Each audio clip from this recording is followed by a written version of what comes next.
Para concluir la audiencia, debo preguntarles a los señores jueces si tienen observaciones, interrogantes. Juez Eduardo Ferrer Maquerego. Sí, señor presidente, muchas gracias. A la representación del Estado, tengo algunos planteamientos, pero no para que lo respondan aquí, aunque si quieren hacer algún tipo de referencia, más que nada para aclararlo o darnos elementos para mejor resolver en los alegatos finales escritos.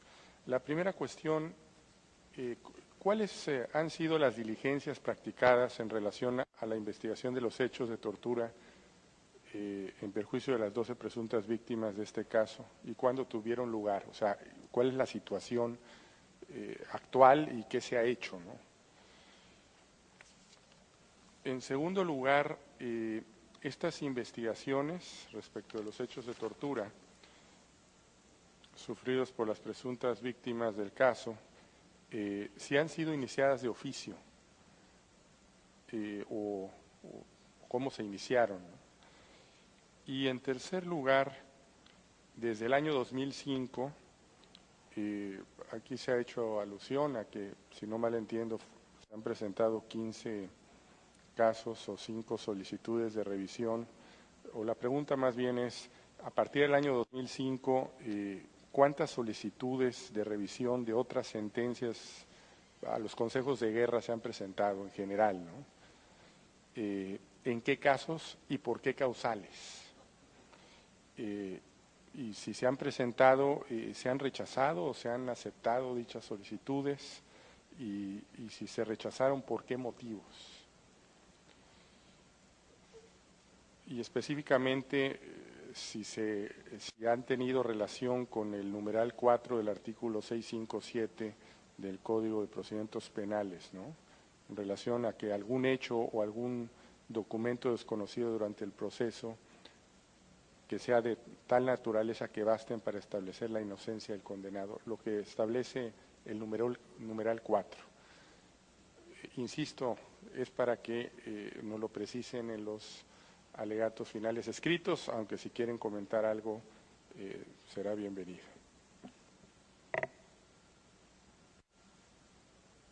Adelante. Gracias, señor presidente. Sin perjuicio de que la información detallada la vamos a entregar oportunamente por escrito, porque no la tenemos íntegramente acá, yo sí quisiera referirme al menos a dos cosas. Respecto del estado procesal de las investigaciones por los casos de tortura vinculados a los peticionarios de este caso, esta se inició, como dije, el año 2013, como se ha dicho, se inició por una querella, se amplió de oficio a la totalidad de las víctimas del Consejo de Guerra. No se inició de oficio, pero sí se amplió de oficio a más personas que aquellas que originalmente dedujeron la querella. Y respecto del estado procesal de este caso, decir que se encuentra como causa del sistema antiguo chileno, se encuentra todavía en estado sumario.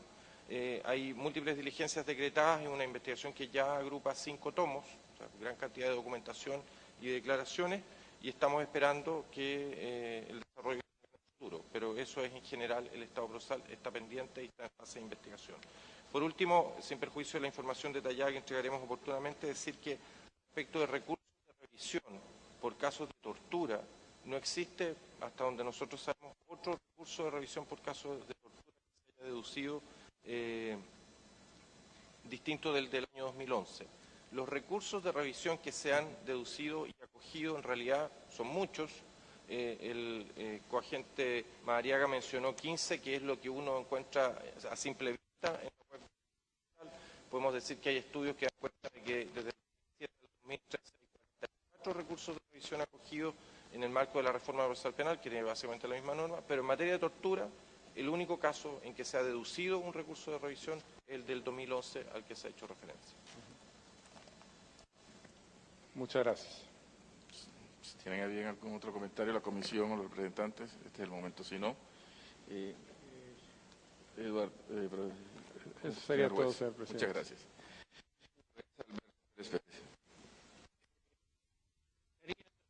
Representante del Estado, si los consejos de guerra integran el Poder Judicial, el Poder Ejecutivo o alguna otra estructura jurídica, y si los miembros de los consejos de guerra tienen formación jurídica necesariamente.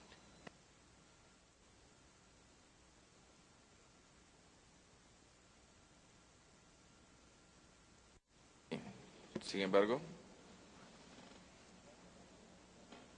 no, se trata, perdón, señor juez, se trata de tribunales militares en tiempos de guerra, por tanto no existen, no tienen existencia permanente y solamente cuando ha habido un estado de guerra hay consejos de guerra. Los últimos consejos de guerra que hubo fueron precisamente los que hubo después del golpe de Estado de 1973.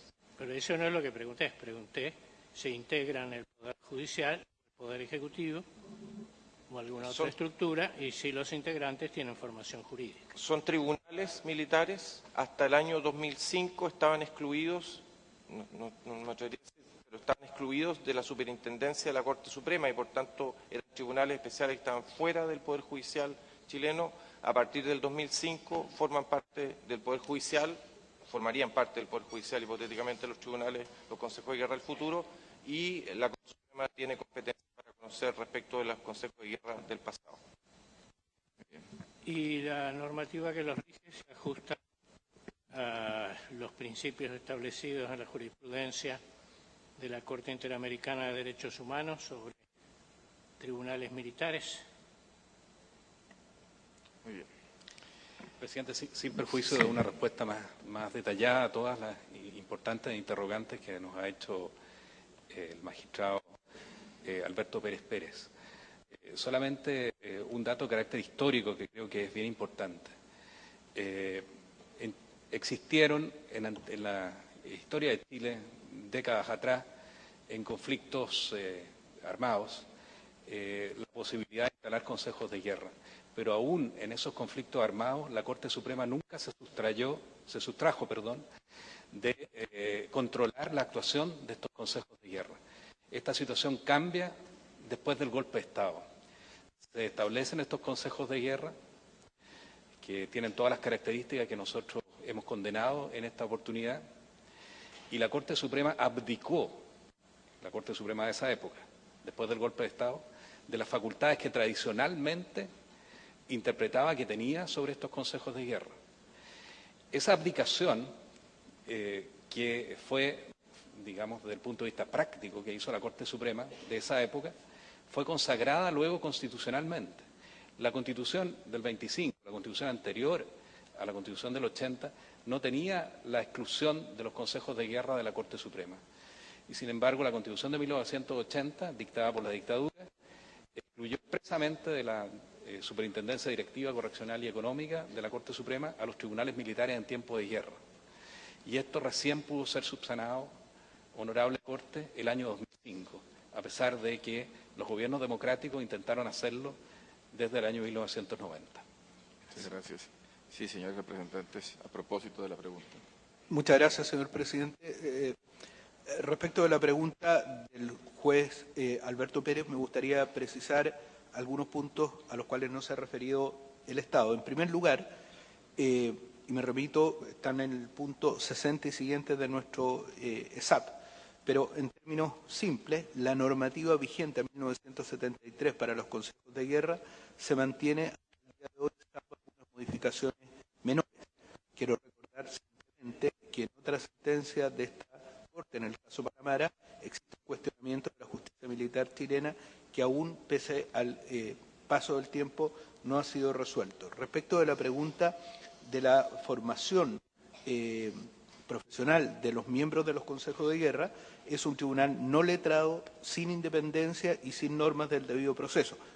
No, me estoy citando a nosotros mismos, pero ¿por qué decimos esto? Porque siempre hay un auditor militar que es letrado, pero dependiendo del grado de los acusados, el resto de los miembros, 6, no son letrados, es decir, no son abogados, y en el caso específico de la sentencia de los consejos de guerra hubo militares que no tenían obviamente ninguna formación. Por último, quiero señalar que la Comisión Rettig dice que los consejos de guerra estaban sometidos, y por lo tanto lo siguen, jurisdiccionalmente al general en jefe, que tiene facultades omnímodas para aprobar, revocar o modificar las sentencias de los consejos y para ejercer sobre ello la jurisdicción disciplinaria de acuerdo al artículo 74 del Código de Justicia Militar. La misma comisión, página 73, dice que los inculpados de reos no disponen de los medios adecuados para su adecuada defensa. Y por último, si usted, señor presidente, me lo permite, voy a citar un informe de la Comisión Interamericana de Derechos Humanos de 1974, donde dice, a propósito de este procedimiento, durante la instrucción del sumario los imputados no tienen derecho a ser asistidos por defensor. Son interrogados, careados, sin contar con ningún tipo de asistencia letrada. Los imputados solo tienen derecho a nombrar defensor cuando, una vez acusados, se dicta el decreto que convoca al Consejo de Guerra. Esa situación, reitero, se mantiene hasta el día de hoy porque no ha habido una reforma, se está trabajando en una, al Código de Justicia Militar. Probablemente se nos dirá que se está avanzando y nosotros diremos que ese avance es insuficiente y lento.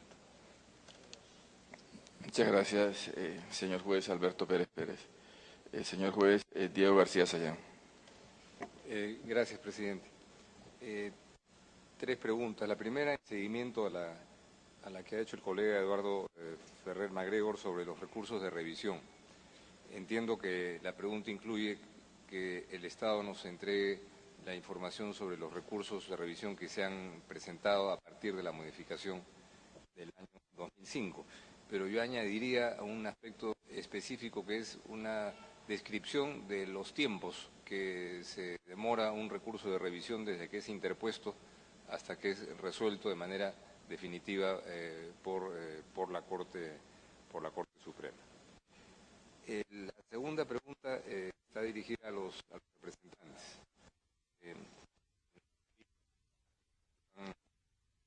Plantean que haya un procedimiento judicial expeditivo.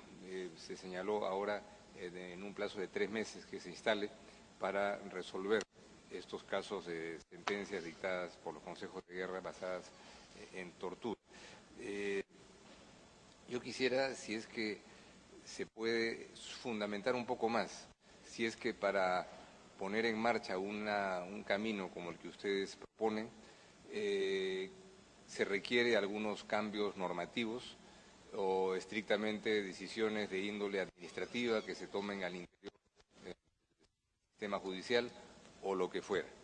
Y también si es que hubiera otras opciones que a partir de los debates que se han producido el día de hoy y de ayer pudieran ser planteados por la representación de las presuntas víctimas en cuanto a caminos expeditivos y ciertos para resolver este tema.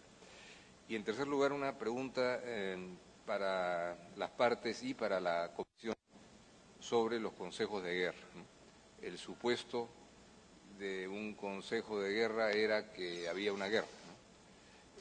Hemos escuchado en los debates de ayer y de hoy la coincidencia de que esa guerra no existió, que era una situación distinta. Entonces la pregunta es cuál es la implicancia jurídica para el derecho internacional que se hayan llevado a cabo procesos penales con condenas sobre la base de un supuesto fáctico que no coincidía con la realidad, si es que esto es relevante o irrelevante desde el punto de vista del derecho internacional. Eso es todo, presidente. Bien, son preguntas para ser absueltas en los alegatos escritos. Señor juez Manuel Ventura. Sí, señor presidente, muy rápidamente, porque no le contestaron todo lo que preguntó don Alberto Pérez Pérez. No, creo que no se escuchó alguna de las preguntas. Pero, en fin, lo voy a repetir por si no lo escucharon. Pero a mí me interesa saber de qué año es el Código de Justicia Militar. Me puedo equivocar, magistrado, pero entiendo que es de 1927. 27. El vigente. El vigente. Y era el que estaba vigente en 1973. ¿Pueden ser juzgados civiles bajo este Código de Justicia Militar o solamente militares?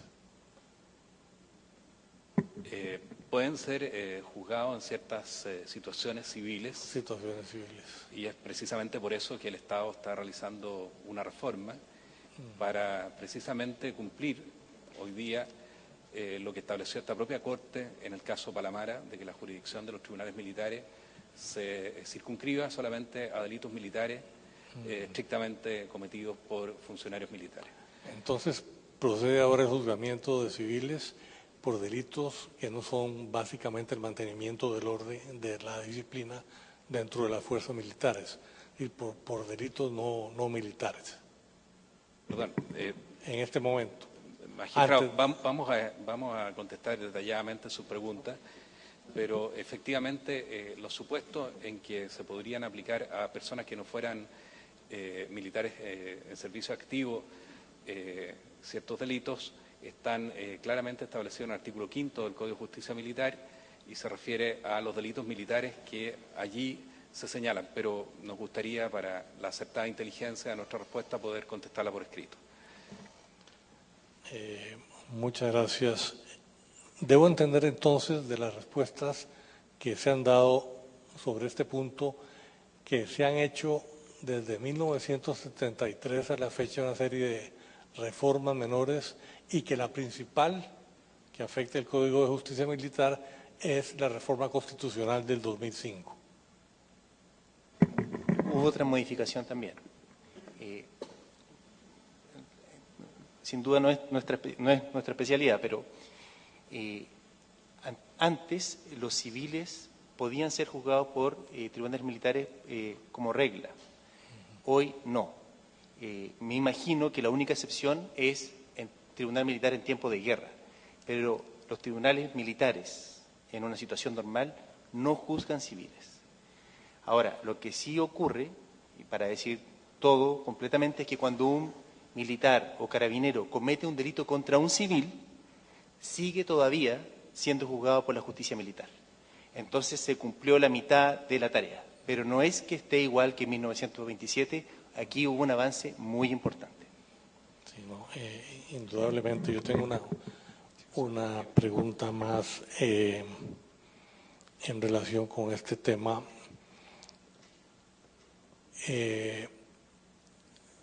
Si yo voy a Chile y quiero visitar la sede del Tribunal de Justicia Militar, este no existe.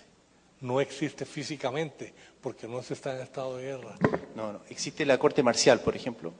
Existe una fiscalía militar, hay un fiscal militar que es letrado, hay juzgados militares, ahí empieza a haber distintas composiciones, pero sí existe, por ejemplo, una Corte Marcial que tiene sede en el mismo edificio que funciona la Corte Suprema, es un tribunal letrado.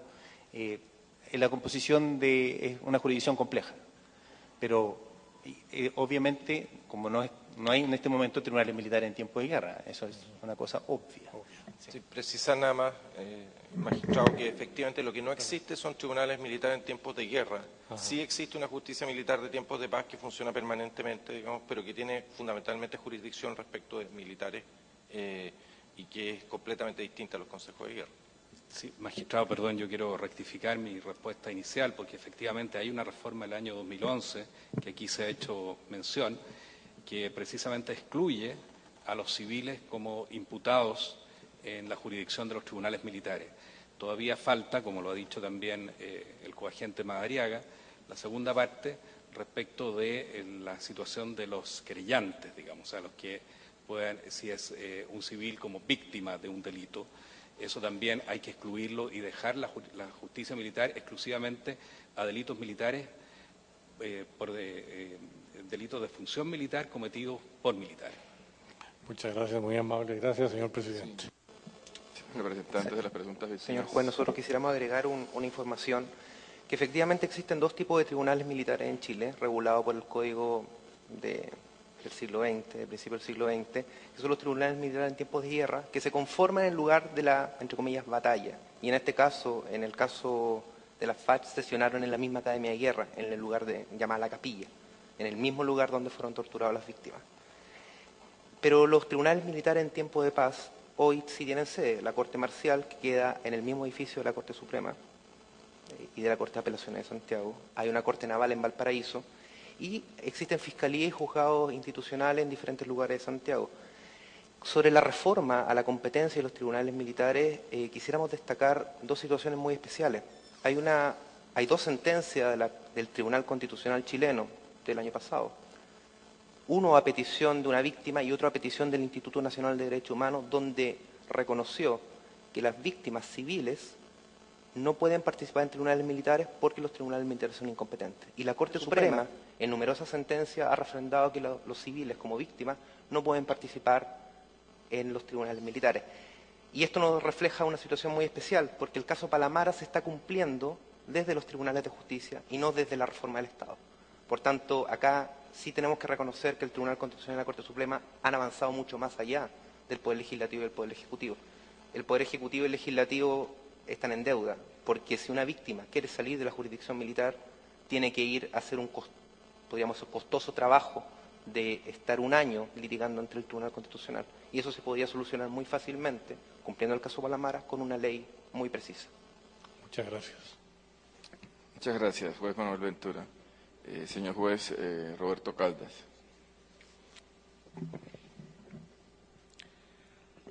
Também a representação do Estado. Estimamos muito o reconhecimento feito. Vamos el reconocimiento que fue realizado en el inicio por el embajador Claudio Trancoso, de que nadie en Chile puede dejar de reconocer que los peticionarios fueron, de hecho, víctimas de tortura y graves violaciones de derechos humanos. Por todo lo que vimos entre ayer y hoy, en los 2 días de audiencia, esto es muy importante para el trabajo que nuestro tribunal debe de realizar. Y también es importante considerar que este paso que debe de ser dado aún en este proceso es menor que ese reconocimiento, pero es importante. Voy a referirme a la existencia o no de un recurso efectivo, porque el artículo 25 de la Convención Americana de Derechos Humanos dice que toda persona tiene derecho a un recurso sencillo y rápido. Así que considero, se podría decir que las partes han utilizado o intentaron el recurso de revisión antes de 2005 y otra después de 2005, ya para el 2011, y el fallo es del 21 de diciembre de 2012. ¿Será que decir a las partes utilizar o de nuevo usar el recurso de revisión no sería más de lo mismo, la misma cosa? Porque lo que la Honorable Suprema Corte en su segunda sala falló fue que en realidad la afirmación de tortura sería como criticar la valoración probatoria. Por lo tanto, creemos y valoramos mucho que el Estado y la sociedad chilena hayan llegado a este importante momento histórico de reconocimiento y aquí delante del Tribunal Internacional y la tranquilidad de la representación chilena para reconocerlo y reconocer que ellos son víctimas de crímenes graves de derechos humanos e incluso la tortura. Entonces nos parece que este reconocimiento de oficio y hasta hoy indicar una forma para resolver antes del fallo de la Corte sería muy bienvenido.